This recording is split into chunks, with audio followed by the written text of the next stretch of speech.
Alright guys, welcome to the weapon refine analysis at last, or our brand new batch of units. This batch includes Sonya, Merric, Linde, Delthea, Klein, and Sophia.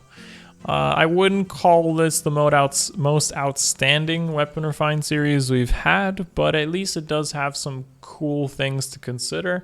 So I'm going to go through all of that along with any sort of meta implications that I feel these units do bring to the table. As always, that's considering like arena, ether raids, high level, and I'll throw in some PvE content because it is deserving. Some of these refines really do well in that area. Like if you enjoy these units, or they are all become better, and that's something to really consider at the end of the day. So with that being said, the first weapon refine that I'm going to cover today is the Dark Excalibur, given to both Sonya and Merric. I do want to admit that I feel that this weapon refine benefits Sonya more than it benefits Merric, and the reason for that is a couple of things. First of all, cooldown reduction utilized on a lower HP unit like Sonya is a good thing over Merric because of Infantry Pulse. It's hard to Infantry Pulse Merric, especially with the Merge Banes being gone, so you can't really manipulate HP as hard, and therefore Sonya is easier to set up for big nukes. Now the build I'm displaying on the left is a sample of that.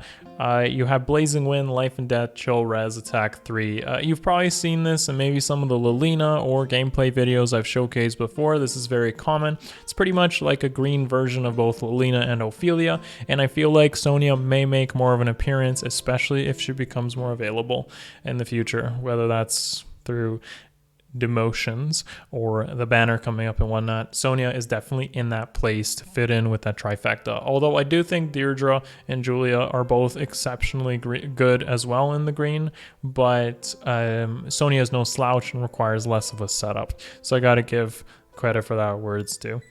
Of course, the build on the left, everything you see there will consider budget options. I don't want to throw in stuff like special spiral or close counters and whatnot unless I absolutely talk about max potential. And yes, special spiral, flashing blade and whatnot, all going to work really well for this sort of thing.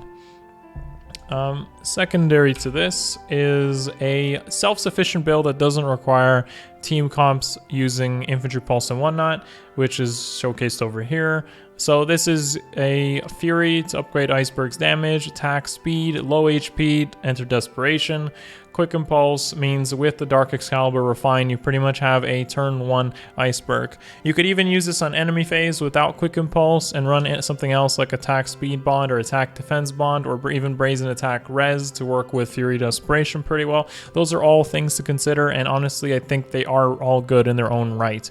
Big AoE damage comes from special damage comes from this. AoE does benefit from Dark Excalibur, by the way. So yeah, I think Sonya definitely got a lot better with this refine, and it's going to definitely have an impact in AR defense, I'd say. I don't really necessarily feel that she's the better option when it comes to player phasing as hard as Ophelia or Lilina do, because they have much higher attack stats than Sonya does, and this does matter when you consider AoE scaling being 1.5 times compared to just a flat damage coming from Dark Excalibur, even with the setup being slightly easier. It's kind of like in between Lilina requiring so much support to get started, get rolling, and Ophelia requiring almost none because of her tome working the way it does. So when we consider Merric also running Dark Excalibur, to be totally honest, I feel like the regular version of Excalibur is going to run better on him anyways, not only because it's flyer effective, which does have some value in AR, with flyer balls being far more common now. That effective damage is unique to him on a mage, and I think that's something most people probably forget, so that is important to him. On top of that, any build you saw me showcase with Sonya earlier can be run on Merric, but does have some problems. The high HP being a problem, less attack as well, And the only real advantage you have for Merric here is literally just merge ability compared to Sonya. So you can run the Blazing Wind special, you can run the Bonfire self-sufficient setup with Quick Impulse, for instance, but I do think Sonya runs all that better just because she has a better stat spread for it, which is why if you're using Merric, I think just using Excalibur might be better than Dark Excalibur in this case. What I've decided to show Merric doing something different than Sonya is more of an enemy phase bond skill setup with him, kind of like tanking an enemy phase using Dark Excalibur. However, in the end, I still think Excalibur might just do this better anyways when you consider the cooldown reduction of something like Ignis or Bonfire still taking that sort of effect. This brings it down to 1 charge, and it's gonna hit for a decent amount. This is at least going to be about 29 damage of Bonfire on the first engage. So yeah, it's pretty good, but it's not like Sonya definitely got the winner from this. Next refine we'll talk about is the one that applies to Linden Delphia. So Linden Delphia, interesting refine. Don't think it's actually that good. The reason I'll say this is because if you're using Linde or Delphia and you're going for damage output, like Blarblade is going to be the tome you want to use. Like you don't want to use this. It's good. It gives you some extra stats, but Blarblade is going to obviously output far more damage. If you don't have the setup, obviously if you can't buff up your Blade Tome Mage, then yes, this is decent. And what I think the Dark Aura is useful for is and Aura as well actually, is going to be the fact that it's kind of hybrid between both damage output and support. And that's what I'm going to try to focus on through some of this display. So what I've shown on the left is the ability to buff 6 through Dark Aura to your allies, benefiting maybe from its setup. Ardent Sacrifice with Lin's low HP helps her a lot here to get into this double Brazen range. Desperation, Hone Speed as well. So you got your little bit of support, and you got some decent Brazen Desperation synergy with Ardent Sacrifice due to her really low HP pool. Delthea can run this as well. However, Lin's speed does matter when it comes to Desperation's effect. So if you have something like this, you can kind of run like a hybrid build. You get healing from Ardent Sacrifice, buffs, and this is how I would run it. Of course, do consider Blarblade is going to definitely output more damage regardless of that. Finally, another way you could run it is, of course, enemy phase. So because it's a bond skill within 2 spaces, what you want to maybe consider is just running bond skills, other bond skills to synergize with it. Attack res coming off Winter Cecilia, attack speed bond already being in the game, giving her almost 10 extra speed, and this actually gives you up to 15 extra attack when you consider her Dark Aura effect. So that's really high damage. You don't really need attack for, like IV here. Any IV would honestly work because you're running some sort of hybrid between, you know, supporting and damage output. So I think that's an interesting way to look at it. I've included Speed Res Link into this Linde, not because it's an available skill, but because maybe I'm being optimistic that that Caden might get demoted.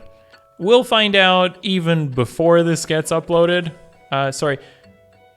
Before this even gets uploaded, I won't actually, like, this is recorded before the Beast emotes, if any happen. So I'm just being optimistic there, and Speed Res Link is kind of ideal. And the reason it is, if you don't get it off maybe off Nina or Caden, is because, again, Dark Aura, 6 attack, Fortified Defense, 4 defense, and you got Speed Res Link for extra, like, pretty much rainbow stat giving, plus you got your enemy phase potential. So that's what I think is optimal here, but of course it's not budget, should we not get Caden. Moving on from that is Delthea. So Delthea's difference compared to her and Linde is the fact that she has more attack. So the only real comparison I can make here is a solid, huge nuke coming out from Delthea, which is using Draconic Aura, DB being in her base kit, and attack 3 coming out of the seal. This is, again, very, very, very particular, not really ideal, and anything I showcase with Linde's builds from the previous 2 slides can also apply to Delthea because they're not really that much different. The only thing going for Delthea is her higher attack stat. Or higher res, I guess, but you can use the Linde builds from before. Okay, so next up is the Eternal Tome. So the Eternal Tome is given to Sophia. This is a very interesting tome because Colorless, as maybe some of you know, I'm a big fan of colorless because they don't have weaknesses. However, if these sort of refines keep showing up, and if people decide to use these type of units, I may regret my investments into colorless, and they are going to start having problems. Now, I know the Robins have Tactical Bolt, and I've seen occasional Cecilias with Grand Raven, but generally speaking, those have never been much of a threat. I've had air literally slice through colorless, like the weakness of the Raven Tomes plenty of times. But the thing is, Sophia, unlike the units I just mentioned, actually has an amazing stat spread, having really high attack, low defense, and low speed, and defense and res being really good. So if you consider how you would use Sophia from a player perspective, she can work as a really good tank for pretty much anything, whether that's melee or like it could be physical damage or resistance. And that's why I've actually considered, if you synergize her stance, bracing stance, with other stance skills like Fierce Stance or Mirror Stance, and then Q-Arc being in the B slot, you have yourself crazy amount of stats coming from all over, and not dependent on ally units as well to really have her shine. She does have some problems, which of course is red. Low speed means you're prone to getting doubled, and if you get hit by something that has even like really high attack, being blue, she's still gonna die. And of course, somebody like Air is still gonna be decent at shutting her down, or Sturdy Impact, because you're denying the Iceberg or the double, and she's not going to necessarily kill those units. She'll do a lot of damage and not take a lot of damage, but that stalemate isn't necessarily going to be good enough. Best case scenario I see for Sophia is using something like Close Counter, because, you know, if you cover both bases, both in melee range or range, attacking her, you got yourself some crazy amount of output that way.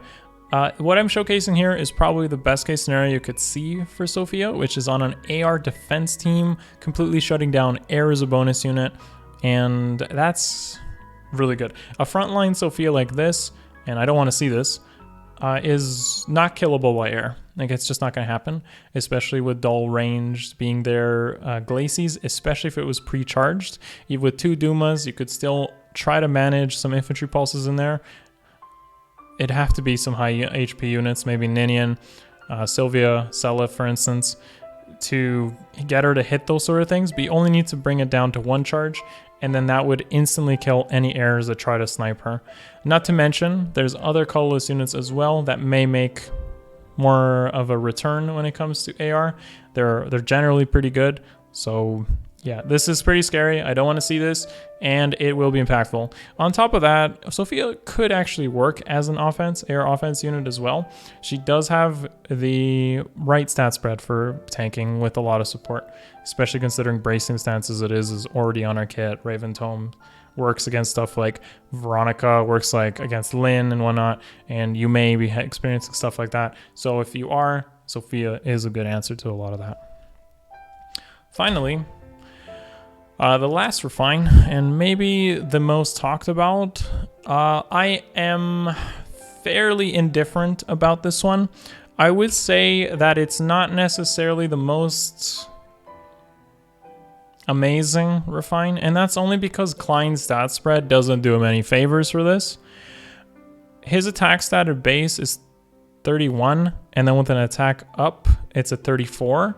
The Argent Bow still is 8 attack, the same as any other Brave Bow. So even though it only reduces speed by 2, it has a chill defense effect. What I think is interesting here is maybe a plus attack refine or plus speed refine could be good alternatives. And the chill defense isn't necessarily consistent, because if you consider Brave Bow, even on the other archers that have more attack, which are Bridal Cordelia, Halloween Jacob, Summer Takumi, and Leon and Jomke, of course, being in the 3 and 4 star pool. Those units at base have more attack than Klein, and then once they have a plus attack, or emerge in the case of Jomke, have more attack. So Klein, to match the output of those units, actually requires chill defense. He's reliant on it to work, or you need to use the quad effect, which is something to consider.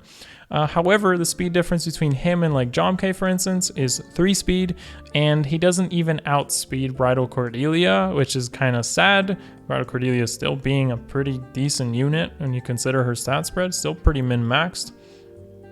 So yeah, honestly, I'm not too impressed by this because it does rely on chill defense to be a thing, or you'd have to maybe consider refining it for speed or attack and then losing out on that chill defense. It's not too amazing, and his stat spread doesn't do him too many favors because the other archers that he compares to just have better stat spreads. However, he's still going to be better than he was before.